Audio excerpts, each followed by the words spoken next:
maintenant au chef de l'opposition pour 18 minutes. Madame la Présidente, je tiens à faire mes félicitations à la ministre responsable de la langue française parce qu'il lui arrive d'agir de façon exemplaire. Exemplaire, je tiens à le dire. Elle me cite parfois en disant « des fois, vous dites que les choses vont bien, puis des fois, vous dites que les choses vont mal. » Oui, parfois, elles vont bien, parfois, elles vont mal. Ça fait partie de la réalité. Parfois, je suis mécontent du travail linguistique du gouvernement, entre autres choses. Et parfois, je suis content, et là, je veux le dire. Il est arrivé un événement en novembre dernier, très désagréable, qui, selon moi et plusieurs, est indicatif de la détérioration du statut du français dans certains secteurs montréalais. C'est lorsque la compagnie Adidas a ouvert son nouveau magasin sur la rue Sainte-Catherine. Des discours ont été faits principalement ou entièrement en anglais.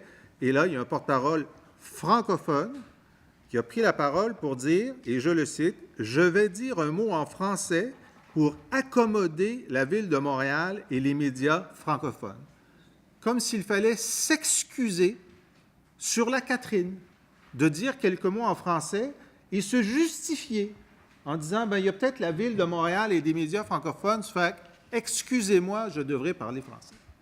Et là, la ministre responsable de la langue française a fait ce qu'il fallait faire. Elle s'est insurgée. Elle a dit que c'était contraire à la pratique qui était attendue des commerces à Montréal, en particulier des grandes chaînes comme Adidas. Elle a demandé à la compagnie Adidas des explications. Elle a écrit une lettre, une bonne lettre. Elle a reçu une réponse un peu molle, mais elle a dit qu'elle souhaitait que Adidas Canada s'engage dans un processus de francisation et de certification. Depuis, nous n'avons eu aucune nouvelle. Nous avons demandé dans la préparation de ces crédits où est-ce que ça en était. Nous avons même appelé Adidas Canada. On a appelé en français, on a appelé en anglais, on a écrit en français, on a écrit en anglais et nous n'avons eu aucune réponse. Alors, nous espérons que la ministre en a eu et peut-elle nous dire ce qui se passe en ce moment à Adidas Canada. Madame la ministre. Avec plaisir. Pouvez-vous me donner la lettre, s'il vous plaît? Avec plaisir, Madame la Présidente. Comme vous avez cité la lettre en question qui a été écrite par la lettre-réponse, effectivement, suite à l'intervention, la lettre que j'ai envoyée au président d'Adidas Canada. Vous savez que dans la lettre-réponse, puis peut-être juste pour la compréhension des échanges qu'on a, le président, M. Rossi, répondait « Nous travaillons en étroite collaboration avec l'Office québécois de la langue française et nous continuerons de le faire pour éviter de telles situations. » Si vous voulez plus de détails aussi, le Adidas Canada est inscrit au niveau de l'EQLF pour la certification en français. Puis, je ne sais pas si ça répond à votre question, parce que j'en profiterai pour dire aussi, parce que je suis certaine que ce genre d'informations-là vous intéresse aussi. Dans les jours qui ont suivi, vous avez peut-être vu, il y a une vaste, dans les semaines qui ont suivi, il y a une vaste campagne de publicité aussi qui a été mise de l'avant dans de nombreux journaux aussi au Québec qui prenaient cette forme. Journaux et médias sociaux également, qui disaient, bon, je travaille, tu travailles, il travaille, nous travaillons, vous travaillez, elle travaille en français. Le français se conjugue au travail. Et au Québec, les travailleuses et travailleurs ont le droit d'exercer leurs activités en français. Il est de la responsabilité de l'employeur de s'assurer du respect de ce droit. L'objectif de cette campagne de publicité était effectivement de rappeler les droits des employés, mais également les devoirs des employeurs. Également, dans la même veine, parce que je suis certaine que c'est quelque chose qui vous intéresse, il y a une stratégie de promotion et de valorisation dans la langue française qui va être déployée pour justement dans un objectif de sensibilisation des commerces sur l'utilisation de la langue française également. Puis je pense que, bon, de toute façon, il y a eu la motion unanime à l'Assemblée nationale pour réitérer l'importance d'utiliser le bonjour, qui est un mot de la francophonie extrêmement apprécié et qui nous fait rayonner dans le reste du monde. Bien, j'essaie de poser des questions assez précises. Je suis intéressé par tout ce que vous dites, ne vous inquiétez pas. Et puis, bravo pour la campagne de publicité. Cependant, vous avez dit, à la suite des excuses de la compagnie, on s'attend pour la suite des choses à ce que la compagnie mette de l'avant des mesures, des pratiques pour corriger la situation. Des excuses, ce ne sera malheureusement pas suffisant. La ministre a dit souhaiter que l'entreprise se dote d'une politique claire pour la connaissance du français, des directives écrites aux employés, par exemple. Est-ce que, à sa connaissance, depuis novembre dernier, la compagnie a envoyé des directives écrites aux employés? Ma compréhension, vous me corrigerez, c'est que le processus de francisation était déjà engagé avant l'incident. Et depuis novembre, est-ce que la ministre sait s'il s'est passé quelque chose? Il y a une collaboration, puis je pense que le président de l'Office québécois de la langue française pourra vous en mentionner davantage si vous le souhaitez faire, mais il y a une collaboration qui est faite avec l'entreprise au niveau de la certification et il y a une sensibilisation qui a été faite, comme il est mentionné dans la lettre du président, de ses employés pour éviter que ce genre de situation ne se reproduise de nouveau.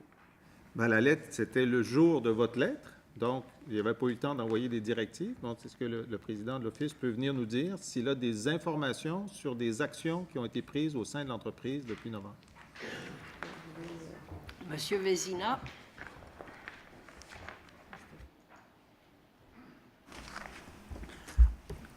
Madame la Présidente, comme vous le savez, les relations entre les entreprises et l'Office québécois de la langue française sont soumis à la loi d'accès à l'information, donc il y a plusieurs aspects qui sont confidentiels.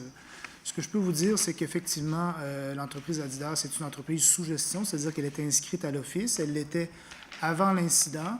C'est une entreprise qui a plusieurs établissements au Québec. Celui sur Sainte-Catherine est un nouveau. Le processus de francisation s'appliquait à ce qui était déjà ouvert ailleurs au Québec.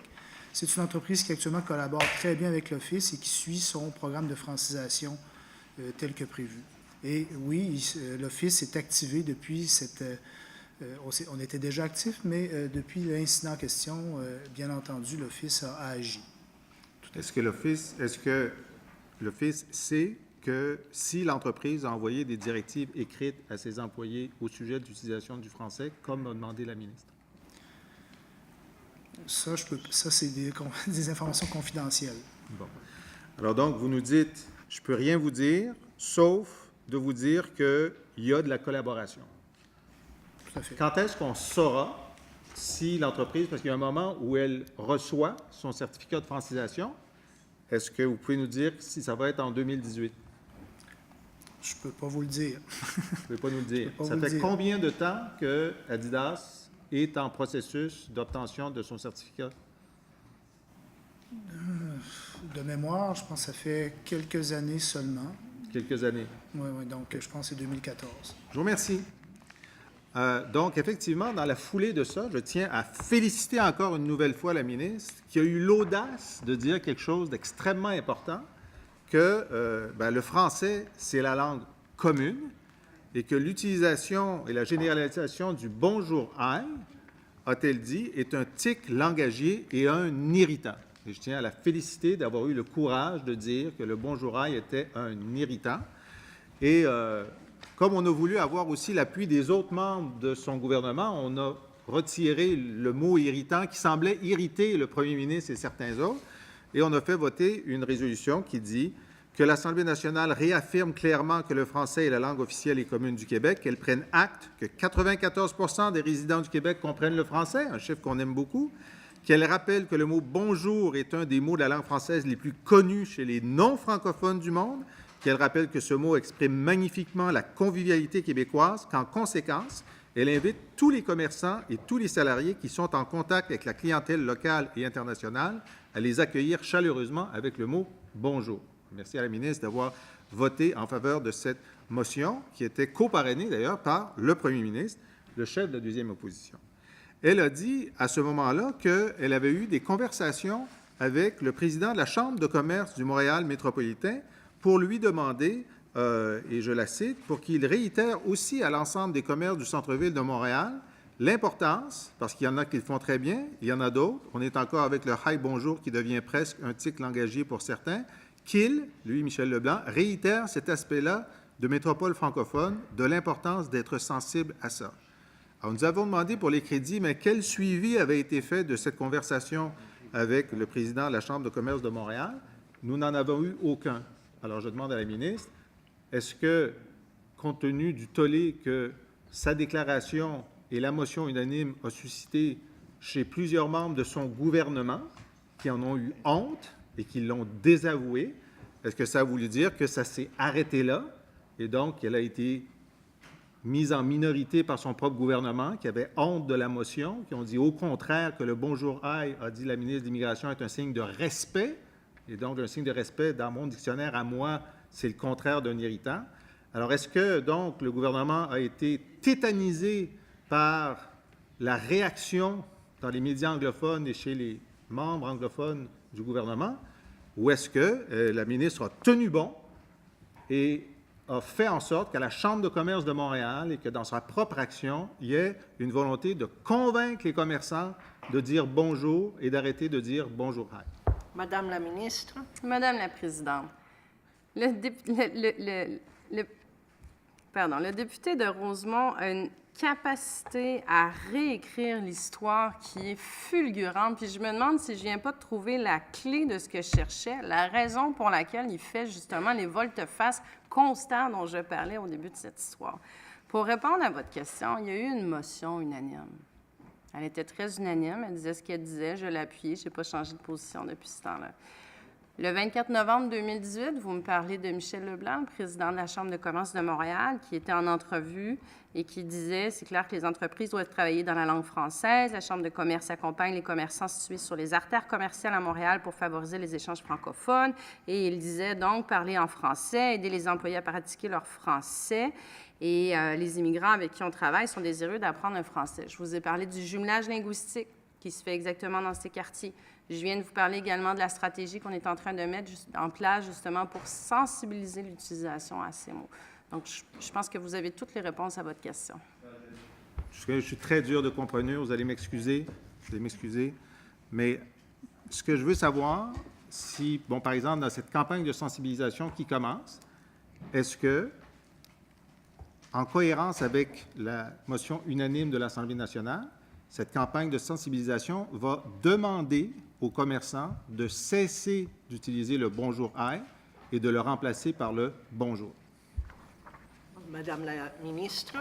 Madame la présidente, je référerai le chef de l'opposition officielle à la motion de l'Assemblée nationale que je vais relire, moi également. Qu'est-ce qu'elle disait, cette motion-là, que l'Assemblée réaffirme clairement à tous que le français est la langue officielle et commune du Québec, qu'elle rappelle que le mot « bonjour » est un des mots de la langue française les plus connus chez les non-francophones du monde, qu'elle rappelle que ce mot exprime magnifiquement la convivialité québécoise et ça finissait par qu'en conséquence, elle, l'Assemblée nationale, invite tous les commerçants et tous les salariés qui sont en contact avec la clientèle locale et internationale de les accueillir chaleureusement avec le mot « bonjour ». Bien, l'Assemblée l'a dit. OK? L'Assemblée l'a dit. Monsieur le premier ministre a dit « ça suffit ». Il a dit ça dans des entrevues en anglais. Il a dit, l'Assemblée l'a dit, ça suffit, on ne fait rien d'autre. Il l'a dit, je peux vous le citer, c'est à CJAD. Maintenant, je vous demande à vous, la ministre, est-ce que vous êtes d'accord avec le premier ministre que ça suffit, il ne faut plus en parler? Ou est-ce que, comme c'est votre rôle, dans votre campagne de sensibilisation, vous allez demander aux commerçants qui disent bonjour, hi, s'il vous plaît, maintenant dites bonjour, oui ou non? Madame la présidente, je vais me répéter. Dans les jours qui ont suivi le cas, il y a eu cette publicité qui a été dans les journaux, dans les médias, pour s'adresser justement aux employeurs du Québec, leur rappeler leurs obligations en termes linguistiques, pour rappeler les droits aux employés également. Il y a eu un jumelage linguistique qui a été annoncé à hauteur de 500 000 $, un programme avec la Chambre de commerce de Montréal qui vise les petits commerces. Il y a eu une campagne de publicité. Il y a une stratégie dont je vous parle de sensibilisation. Il y a eu plusieurs actions qui ont été faites en ce sens depuis. Donc, je comprends qu'il y a... Parce qu'il n'y a pas d'obligation légale à ne pas dire bonjour. Ce n'est pas une obligation légale. C'est une demande de l'Assemblée nationale. On ne peut pas légiférer ou réglementer là-dessus. C'est une demande. Alors, donc, ce que je comprends, la ministre répond par une publicité qui ne demandait pas d'arrêter de bonjour pour passer au bonjour. Et ce que je comprends, c'est que dans la campagne de sensibilisation, il n'y aura aucune tentative de ciblage particulier pour faire changer le bonjour au bonjour. Je comprends, puis je la comprends parce que c'est ce que le premier ministre lui a demandé. Maintenant, la seule... Madame la présidente, j'aimerais quand même avoir comme vous me prêtez de propos, j'aimerais ça. Je pense que j'ai parlé d'une stratégie qui va mettre de l'avant une sensibilisation sur toute la question de l'accueil. Bonjour. Donc, de l'accueil. Puis j'aimerais quand même ça avoir l'occasion aussi, parce que je veux dire, tant qu'à avoir un échange sur cette question-là, de reciter, je l'ai dit tout à l'heure, mais peut-être que ça vous a échappé, puis là, dans l'échange, ça peut être intéressant, le chef de l'opposition qui avait dit, moi, j'aimerais beaucoup l'entendre aussi là-dessus. Personnellement, ça ne me scandaliserait pas que dans des lieux où il y a énormément de touristes et énormément d'anglophones, on puisse répondre en anglais à des demandes.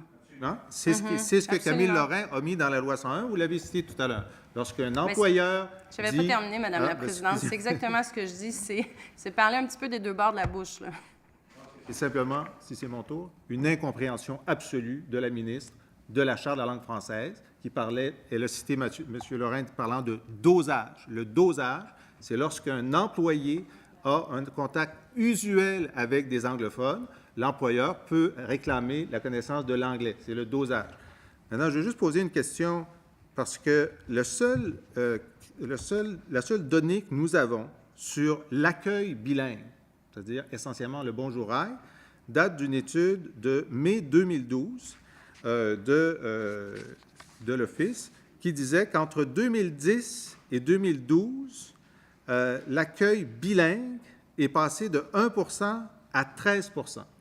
Alors, je voudrais savoir si l'Office est en train ou va mettre à jour cette étude-là pour savoir si on est passé de 13 à davantage.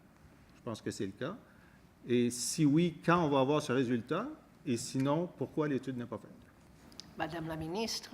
Alors, j'informe et je rassure le chef de l'opposition officielle que je pense qu'effectivement, c'est des mesures qui doivent être prises régulièrement. Alors, l'Office québécois de la langue française travaille effectivement sur une étude présentement pour exactement mettre ces données à jour pour qu'on puisse faire le point sur la question de la langue d'accueil, la langue de service également. Et est-ce qu'on va avoir ces données avant le 1er octobre 2018? Bien, écoutez, je pense que Oui. c'est une étude qui La va réponse devenir est oui. disponible en 2018. Je ne peux pas avancer de date plus précise. Le président de l'Office fait signe de la tête que ça va être avant le 1er octobre 2018. Donc, je vous en informe et je vous en remercie. La parole est à vous. Pour, 45 secondes. je vais les remettre à mon dernier bloc. Merci.